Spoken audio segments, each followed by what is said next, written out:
What is going on, ladies and gentlemen? Namaste and welcome back to my YouTube channel. I'm going to react to Ramayana and Mahabharata myth.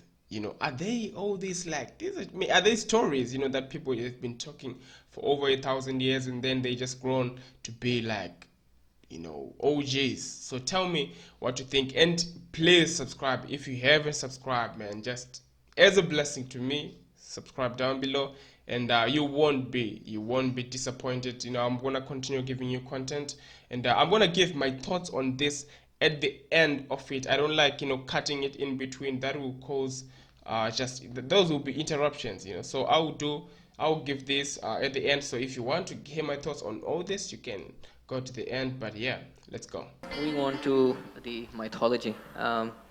So we know that Iliad was written by Homer, right? A blind guy. He wrote that there are 14,000 horses. Right. But since we know that he could not have seen it for himself, we believe that there's some sort of Stories. historical, storytelling going on there. Yeah.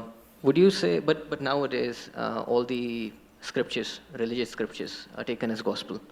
So should we also believe that there is myth making in Ramayana, in Mahabharata, and that taking them as gospel rather than just work of literature is wrong?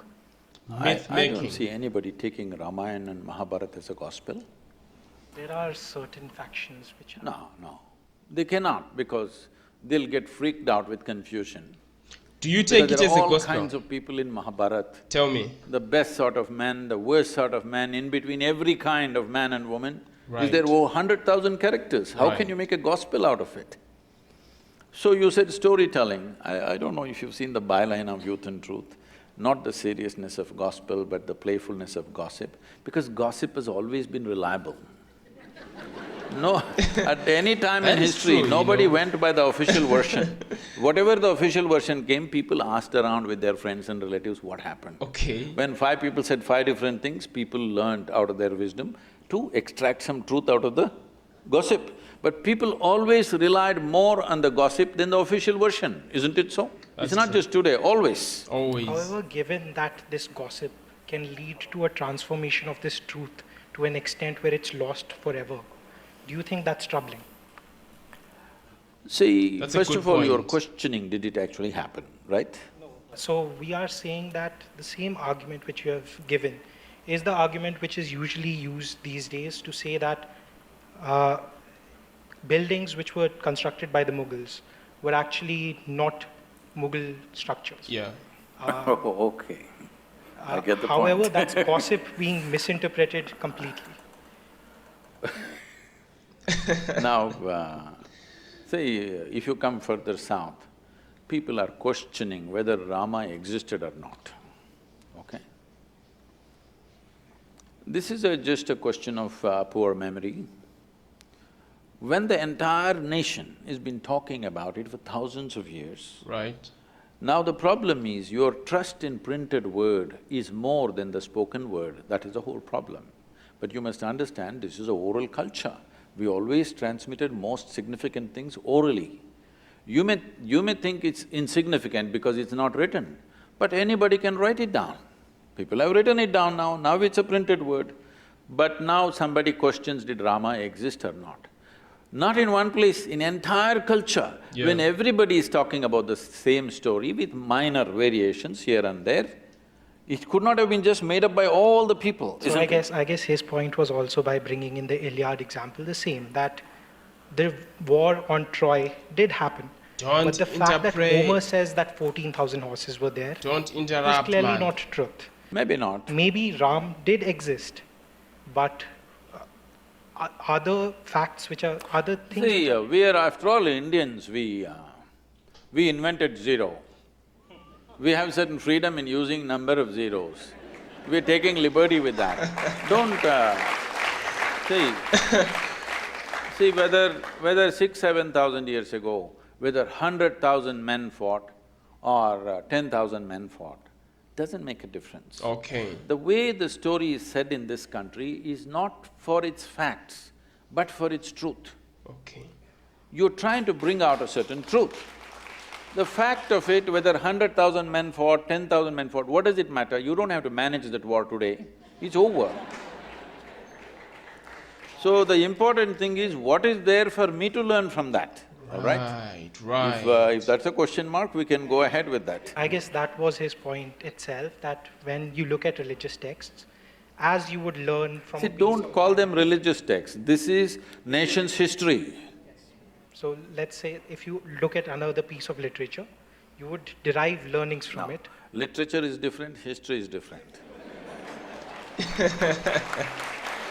Literature can be fiction. History is written in a dialectical way so that it's always relevant for you. I'm saying 6,000 years ago, whether a man existed or not, what's my problem?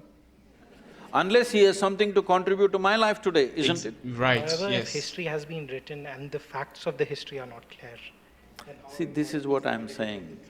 The fact is like this. Suppose 6,000 years ago, Rama had a wife whose name was not Sita. What's my problem? we are not questioning whether the name was… Not only the name, I'm saying, okay, he was not… his father's name was not that, it was something else. He was somebody else. What does it matter We to are me? even questioning the sequence of events over here. You can. How they… See, sequence of events also you can question, but what I'm asking is, a 6,000-year-old drama, if it got little mixed up, it is not your problem. The problem is just this, is there something for us to get from that? Sure. That's all the thing is. Now, why we are worshipping Rama in this country is, he's not a super success. He's a serial disaster, if you look at it. Yes. Even today is having real estate issues, that's why you brought this up. What a point, what a point. But it is not today alone, it's not today alone. Right from the beginning of his life, he is in trouble and trouble and trouble and trouble. See, he is rightfully a king. He is coronated at the age of 17 or 18. He marries a princess, and within 1 or 2 years, he's sent to the forest. I have a lot to They talk didn't on go this. to the jungle for picnic. As some of the television serials are showing Rama, Sita doing all that. No, it is like, throwing him out of the kingdom from his power and everything. That itself would have shattered a man, but he settled down there. But Rama is also an insecure person who, when Sita came back to him, first she sat through fire. We will come there, don't First jump. she sat- First, let's kidnap her, no? See, You're now you're rushing, changing the… we'll get there. See, now you're changing the sequence of things. First, let's kidnap her, all right?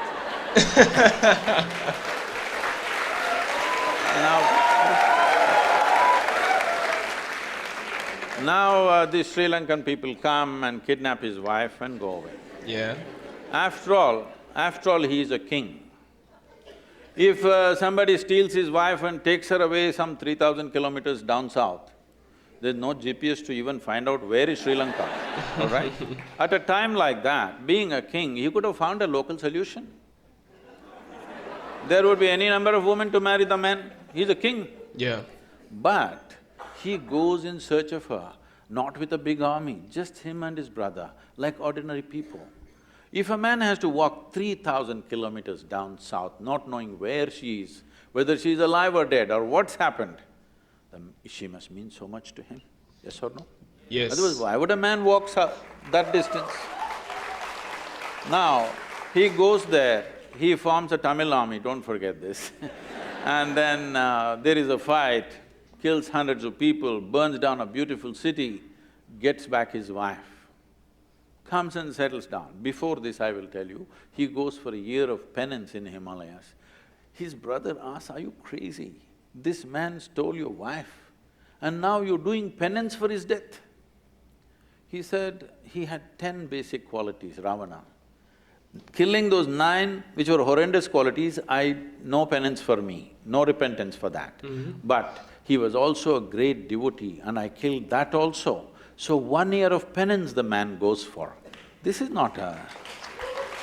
That's huge. That's And really then he huge. settles down and his wife is pregnant. You must understand, for a king, his wife is pregnant means it's not just about a child, it's a progeny for his empire and there are many things It's about involved. the kingdom, yes. No sonogram, so he doesn't know whether it's a girl or a boy or boys or girls or anything. But once again a political situation evolves where he has to send his wife to the forest, which you are saying is insecurity. Not that part. That- Which So we part? can even begin from the first point in which, after he rescues Sita, Sita has to sit through a fire to prove that she is pure, For whom? so that other people will accept her. Because Rama cared about how people saw him. Rama, when he came back, a random dhobi in your kingdom said that Sita, I am not like Ram who will keep a woman in my house who might have a child which is not mine. For this, Rama sends away Sita again to the forest.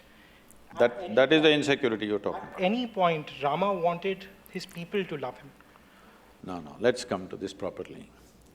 Today in our country, there are many kinds of things. I'm asking you, do you want a leader for this nation who puts the people of this nation above his own family and his personal love? I'm asking you. Or do you want a Dhritarashtra, at any cost my son? You want a man who puts the citizens of this country above his family. This is not just another woman for him. He went and fought a battle for her, walked 3,000 kilometers. This is not just another woman.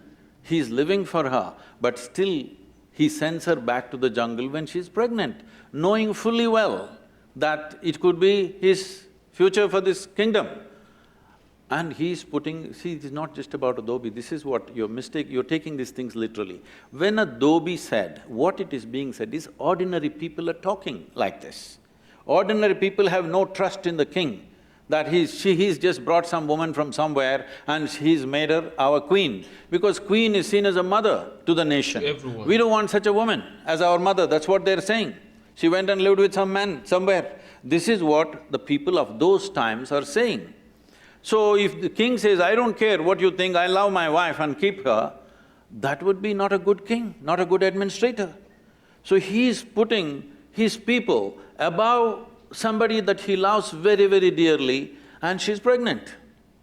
It's not a small thing for him, it means a world. But still, he sends her to the jungle. This should be bowed down to, this is why we bow down to the man. No? Please say it. No, why? He has something to say, please.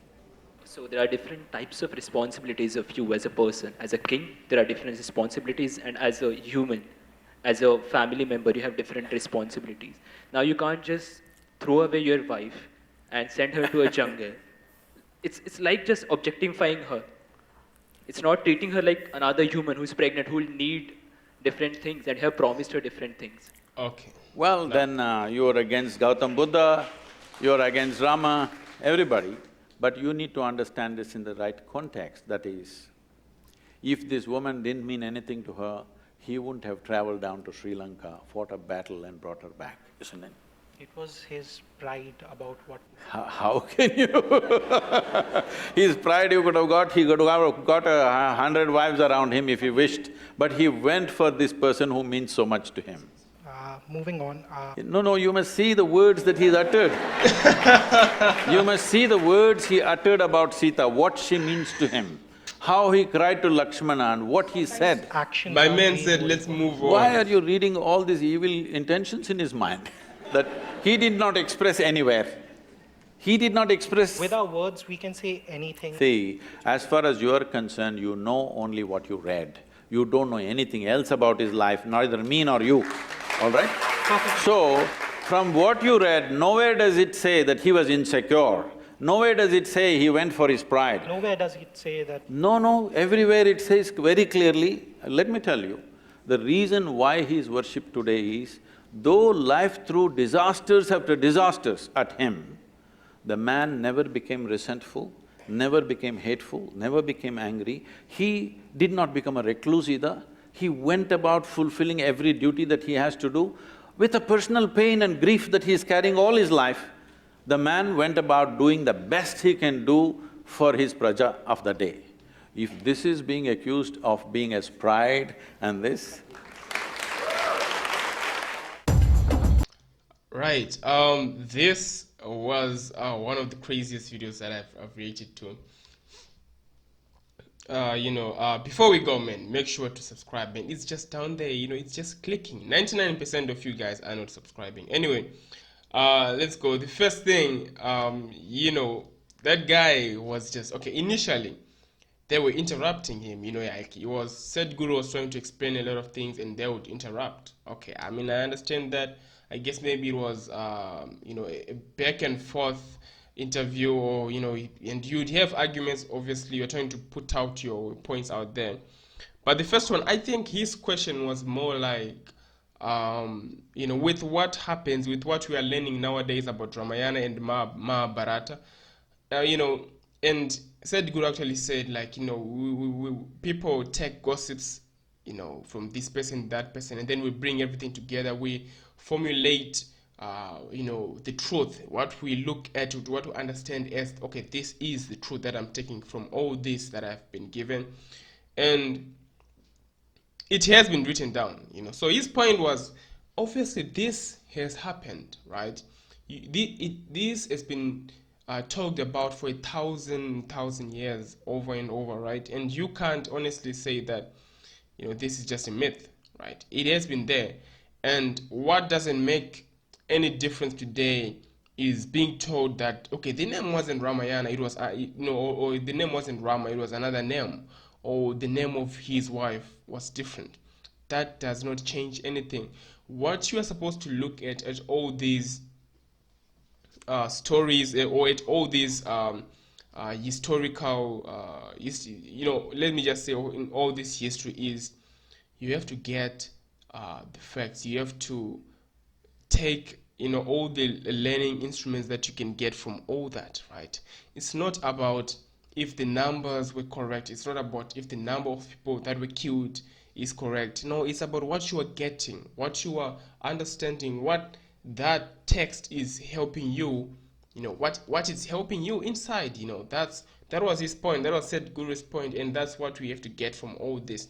In school we get a lot of examples, right? You are given certain ways to understand things. Even like in the Bible, Christianity, God used to talk in different ways, in different stories that would help people understand, the concept that he needs them to understand. So people, they are stories like that. They can be used in that way so that you get the core concept of what they are explaining, and not just, you are not supposed to look at, okay, so really 100 people were died, 100,000 people were died, or is this name correct? No, get the information that you're supposed to get and move forward. So that's what I got from that one. And then at the end, we saw he was trying to explain. These boys were trying to ask, you have duties as a king, you have duties as a husband, as a father, and you're looking at, okay, so after this child has been born, how is he going to view what happened to his mother? His mother being sent out into the forest, being sitting on the fire, or, being in the midst of the fire for a long time, and all that. And that's why Sadhguru was saying we have to understand this deeply. What happened initially, moving 3,000 miles, right, to find her. It means she was very important. She was important to her. Otherwise, as a king, you would find thousands, millions of ladies, right, that you want. You can just say it and they would come. So all those points, bringing them together, it shows that he was important and he had a duty to fulfill to the people and to show them. You never know. Maybe the wife actually understood what was going on, right? She probably understood what was going on, and that was important for them to show that no, he is a just king, and show them that she is fit to be the queen. And as a mother, she knew she has to do this for her children, which is the whole kingdom, and to prove that she is the right one, and like everything was in place. So tell me what you guys think. If you haven't subscribed, just click the thing down below, and also turn on the notification bell so that you will be notified. Otherwise, love you all and take good care of yourself. I'll see you next time. Namaste.